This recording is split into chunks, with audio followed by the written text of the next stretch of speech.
A sloth, a donkey, and a curious human. Send a prompt and see what they're doing. One hits record with a question on his mind. Two brothers pick it up, see what they find. Corn takes his time, Herman's got the facts. Back and forth, they never hold back. My weird prompts, come on in, that's where we begin. My weird prompts, glad you're here. This episode was generated using artificial intelligence. Please verify facts. You know, Corn, this whole show runs on GPU compute, and we wouldn't be here without Modal. Seriously. And that's what powers all our text-to-speech. Everything you're hearing right now. They're an AI infrastructure platform. Developers use them to run GPU workloads in the cloud with zero infrastructure headaches. If you're building anything with AI, check them out. Modal.com. Here's what Daniel sent us this week. He wants to dig into agent planning strategies. Specifically, how AI agents decide what to do before they do it, and whether humans can actually see and review those plans. He's asking about the major planning patterns: react, plan and execute, tree of thought, reflection. But the deeper question is practical. How do agents represent plans as state? Do those plans get saved somewhere a human can actually touch? And can we get to a world where you treat an agent's plan like a pull request? Review it, comment on it, approve or reject it, then let the agent execute. Lot to unpack here. Herman Poppleberry, by the way. And yeah, this one gets at something I think is genuinely underappreciated. The gap between an agent that has a plan and an agent whose plan you can actually see and edit before it starts breaking things. Because those are very different things. Completely different. And the framing I keep coming back to is this. Most agents today have plans, the way you have a plan when you're half asleep. There's something going on in there, but you couldn't write it down if someone asked you to. That's a disturbing image. Let's start with the patterns themselves, because I think the academic framing matters here for understanding why the practical implementations look the way they do. React is the baseline, right? React is the workhorse. Yao et al., out of Princeton and Google Brain, presented at ICLR 2023. The core loop is alternating thought, action, observation. The agent thinks about what to do, takes an action, observes the result, and repeats. The prompt template is almost comically explicit. Thought, you should always think about what to do. Action, the action to take. Action input, the input to the action. Observation, the result of the action. And you repeat that until you get a final answer. So the plan is just the scratch pad, the running trace of thoughts and observations. That's the key insight. The plan in React is not a discrete artifact. It lives in the context window as an accumulating sequence of reasoning steps. It reduces hallucinations compared to chain of thought alone because the agent is grounding its reasoning in real tool outputs. But the plan itself is ephemeral. By the time you see what the agent is doing, it's already doing it. Which is fine if you trust the agent completely and the task is low stakes. Less fine if you're deploying this against a production database. Right. And that's why plan and execute exists. The idea is to separate the planning phase from the execution phase. A planner LLM generates a numbered list of steps before any action is taken. Step 1, find this. Step 2, do that. Step 3, compile. Then an executor agent works through each step. The key advantage is that the plan exists as a discrete artifact before execution begins. On complex tasks with GPT-4, plan and execute hits around 92% task completion accuracy versus 85% for React. The trade-off is cost. You're spending more tokens and making more API calls. So the plan and execute approach is better at the task, but costs more. And the plan actually exists as text you could theoretically intercept. Theoretically. Most implementations don't build that interception gate in. The plan exists, but nobody's stopping to ask a human whether it looks right. What about ReWOO? Because that one's interesting. It generates the entire tool call sequence up front, right? ReWOO is clever. Instead of the alternating thought-action loop, the LLM generates the entire sequence of tool calls in one pass, using placeholder variables for future results. So you'd get, use Google to find the Australian Open winner, assign that to E1, use an LLM call to extract the name from E1, assign that to E2, find E2's hometown, and so on. Then a worker module executes each step, and a solver synthesizes the final answer. The plan is almost like a program. It has variables and dependencies. The efficiency gain is real. You avoid the repeated prompt overhead of React, where you're sending the entire dialog history to the LLM at every step. With ReWOO, the LLM is called once for planning, once for tool execution, once for synthesis. But like React, the plan is still typically generated and executed immediately. It's not persisted, it's not made reviewable. It's a program that runs once and disappears. And then there's Tree of Thought, which is the expensive one. Tree of thought is what you reach for when the problem has a search space, puzzles, optimization, creative tasks where a single reasoning chain might walk straight into a dead end. Instead of one chain of reasoning, the agent explores multiple candidate next steps at each point, scores each candidate, prunes the weak ones, and builds the tree deeper from the survivors. The LangGraph tutorial uses the 24 game as the canonical example. Make the number 24 from 4 given numbers using basic arithmetic. A single chain of thought will often fail. A tree search finds the solution. The plan in Tree of Thought is a tree of reasoning paths, which is not exactly something you can hand to a human and say, "Does this look right to you?" Not in any intuitive way. And it's expensive, multiple LLM calls per step. There's a 2024 extension called LATS, presented at ICML, that combines Tree of Thought with Monte Carlo tree search and something called Reflexion, which brings us to the fifth pattern. Reflection is the self-critique one. Reflection from Shin et al. At NOR IPS 2023. 3 components, an actor that generates actions, an evaluator that scores the output, and a self-reflection module that generates natural language analysis of what went wrong. On subsequent attempts, the actor gets its previous reflections as context. The GitHub repo has about 3,000 stars. Performance improvements on coding benchmarks are in the range of 10 to 20 percentage points over baseline. So the agent is basically writing a postmortem after each failure and using that as context for the next try. Which is actually the first pattern where the plan gets revised based on failure. The verbal memory buffer carries forward what didn't work. But here's the thing, and this is important, reflection is still entirely internal. The reflections are not exposed for human review. The agent is running its own retrospectives, and you're not invited.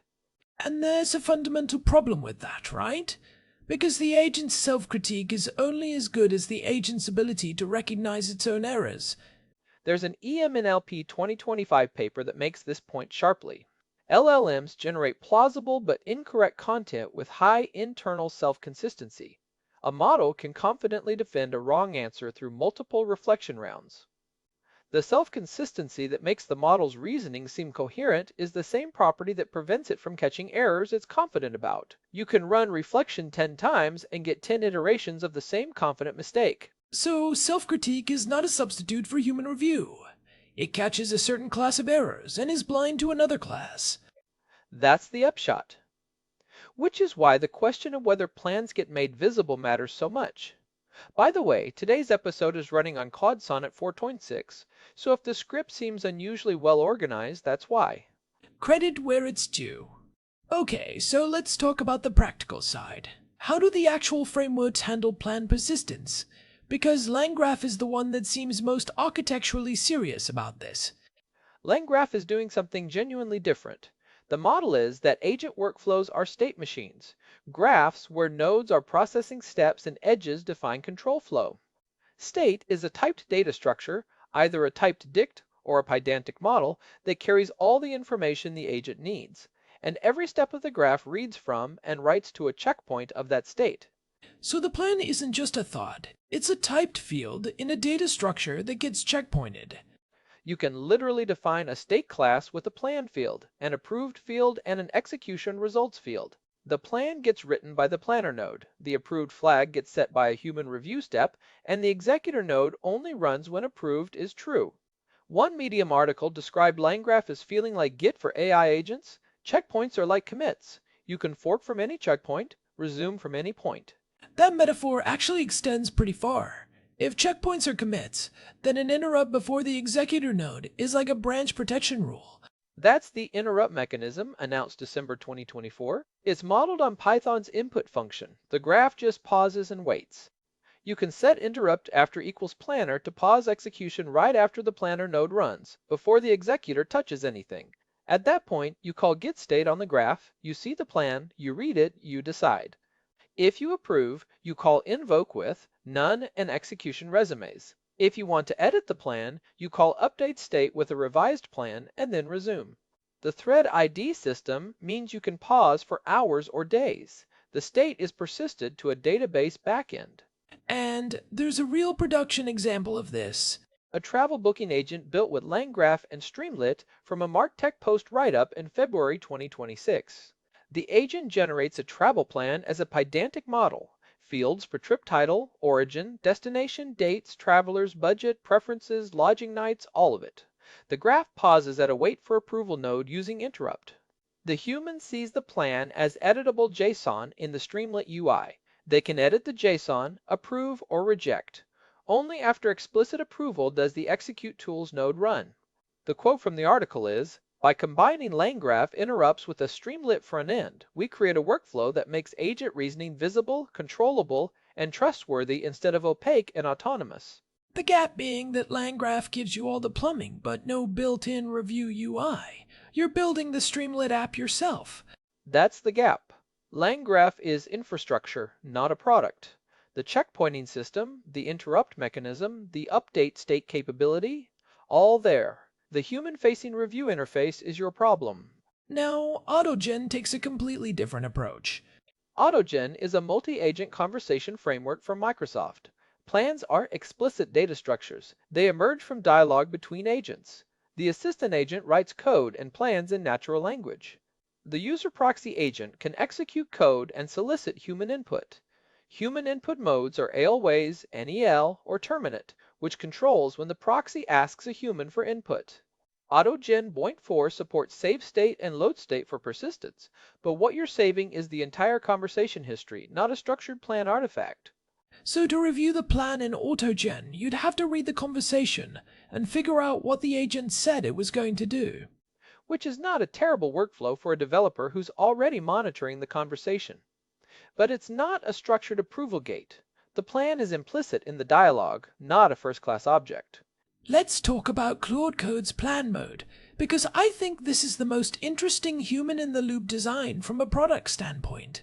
Plan mode is elegant in its constraints. When you're in plan mode, Claude can read files, glob for patterns, grep file contents, search the web, but it cannot write files, edit files, run shell commands, or execute anything.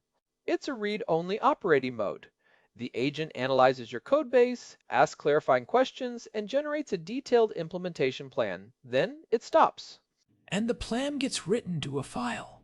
A markdown file in a plans directory with auto-generated names like Jaunty Petting Nebula, Nub and D.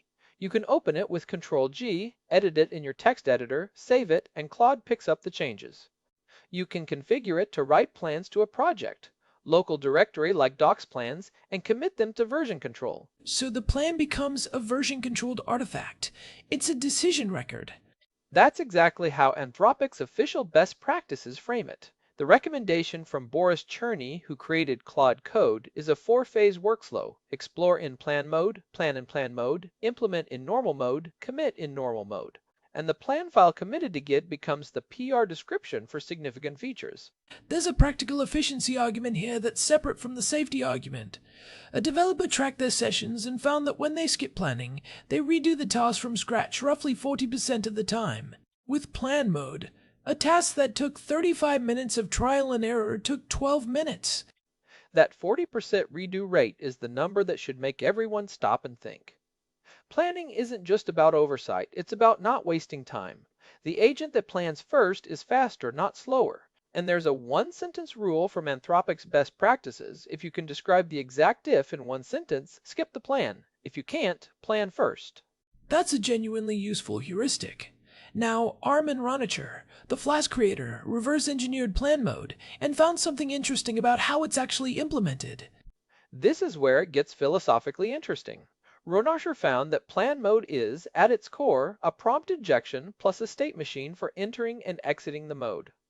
The tools for writing files are still present in plan mode. They're in the tool list. It's prompt reinforcement that restricts their use, not structural removal.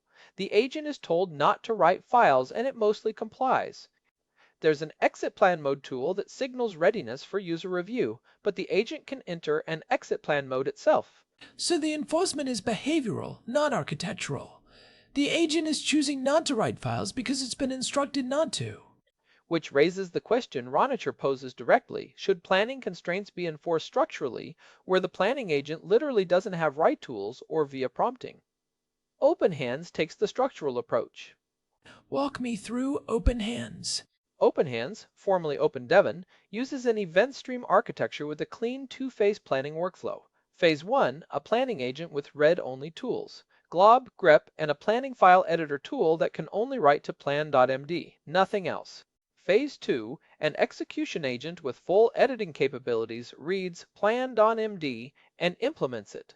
The planning agent physically cannot modify any file except plan.md. That's structural enforcement.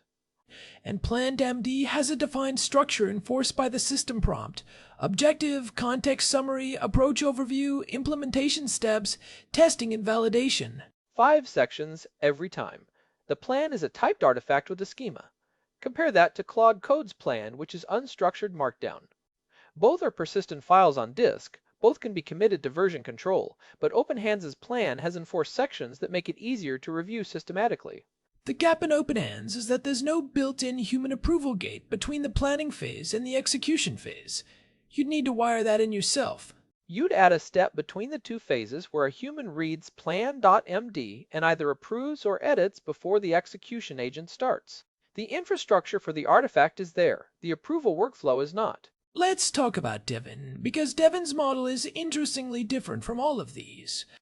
Devon is Cognition Labs' autonomous coding agent, now at $20 a month after dropping from $500 with Devon 2.0 in April 2025. The planning mechanism is a to-do list, a simple scrollable sidebar in the Devon UI showing current task status. It's visible while the agent is executing, not before. So the review doesn't happen at the plan stage. It happens at the pull request stage. The PR is the review artifact. Devon works autonomously, generates code, and opens a draft PR for your review. You're reviewing the output, not the plan. The to-do list is a progress tracker, not a pre-execution approval gate. And the PR merge rate went from 34% to 67% in 1 year, according to Cognition's 2025 annual review.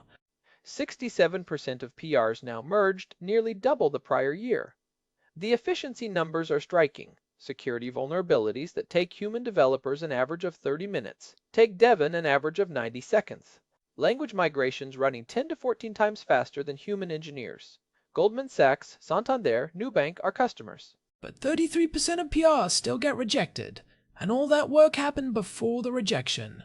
If Devon had a plan review step, you could potentially catch some of those rejections before the agent spent time on a doomed implementation. That's the counterfactual question. What if Devon showed you its to-do list and asked for approval before starting? The to-do list exists. It's right there in the UI. Adding an approval gate before execution starts is not technically hard. Whether Cognition thinks it's the right product decision is a different question. GitHub Copilot Coding Agent is the other major production system here, and it's similar to Devon in that the review happens at the PR stage. Assign a GitHub issue to Copilot, it works in the background, opens a draft PR. The GitHub community best practices from December 2025 are interesting. AI opens draft PRs only. No direct pushes to protected branches. Every PR must have a clear problem statement and agent-generated rationale for the approach chosen. Tag AI-generated PRs and require extra approvals or higher coverage thresholds. There's ACM research from March 2026 on this. Analysis of 29,000 plus PRs across 5 AI coding tools. What did it find? The framing from that paper is that agents mainly initiate work while humans keep merge authority. And there's a bimodal outcome pattern. AI-generated PRs either get merged quickly or fail iteratively, contrasting with the more gradual review distribution for human PRs.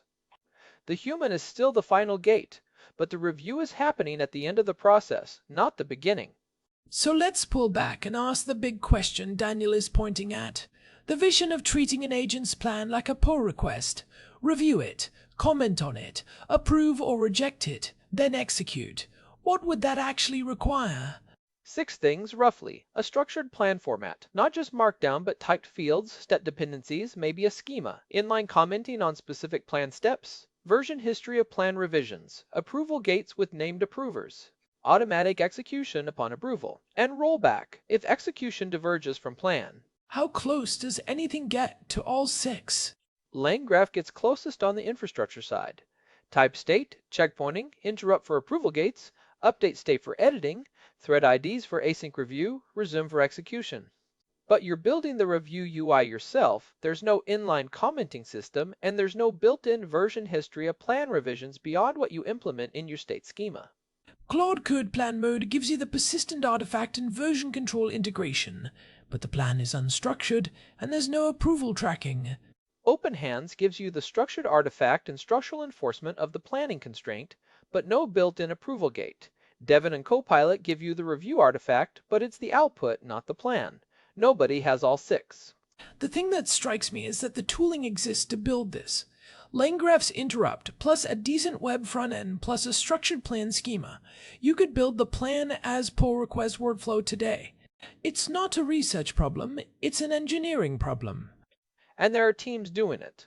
The LangGraph Fast API pattern is essentially that: a thread ID system where you post to start a workflow, get back an interrupted state with the plan, do your review, and post to resume. The gap is that nobody has productized this into a clean developer experience. The Claude.md point is worth making here too. Plan mode quality is directly proportional to how good your Claude.md is. Without it, Claude might plan to add swagger when you use Scholar, or use datetime, now when your standards require datetime offset. You'd see now. The plan is only as good as the context the agent has about your codebase and conventions. CLAUD.md is how you front-load that context. With a well-crafted CLAUDMD, Claude's plan already follows your conventions from the first draft, which means fewer revision cycles before approval. What's the practical takeaway for someone building agents today?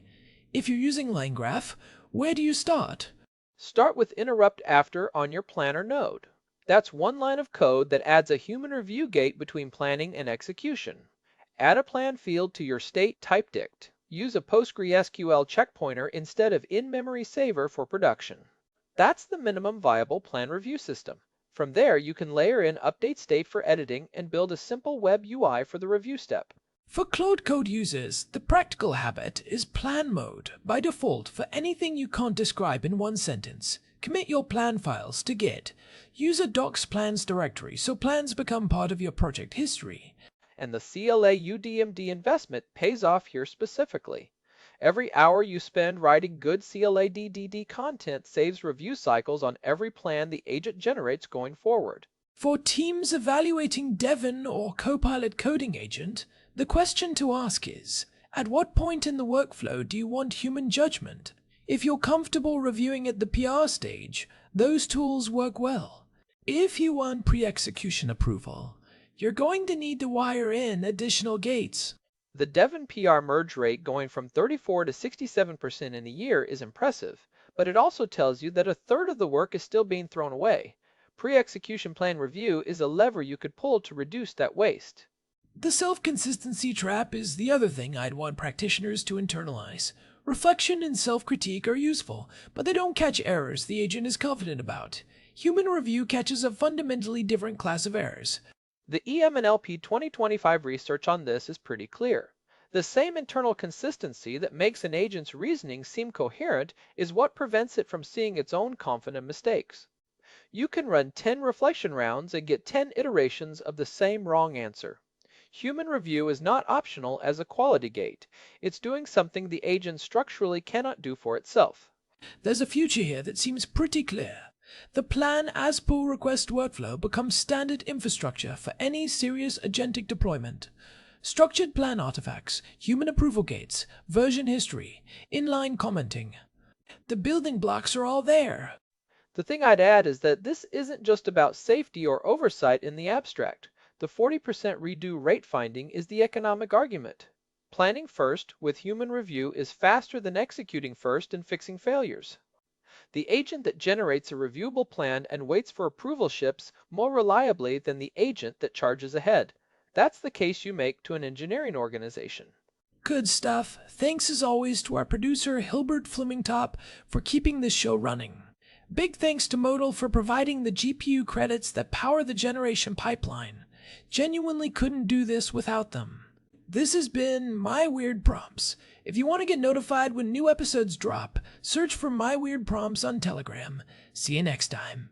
This episode was generated using Gemini Flash 3. Text-to-speech engine was Chatterbox. Thanks for listening to our show, My Weird Prompts, where our thoughts go from slow takes to facts on cue. We change and follow through. My Weird Prompts, that's the flows from slow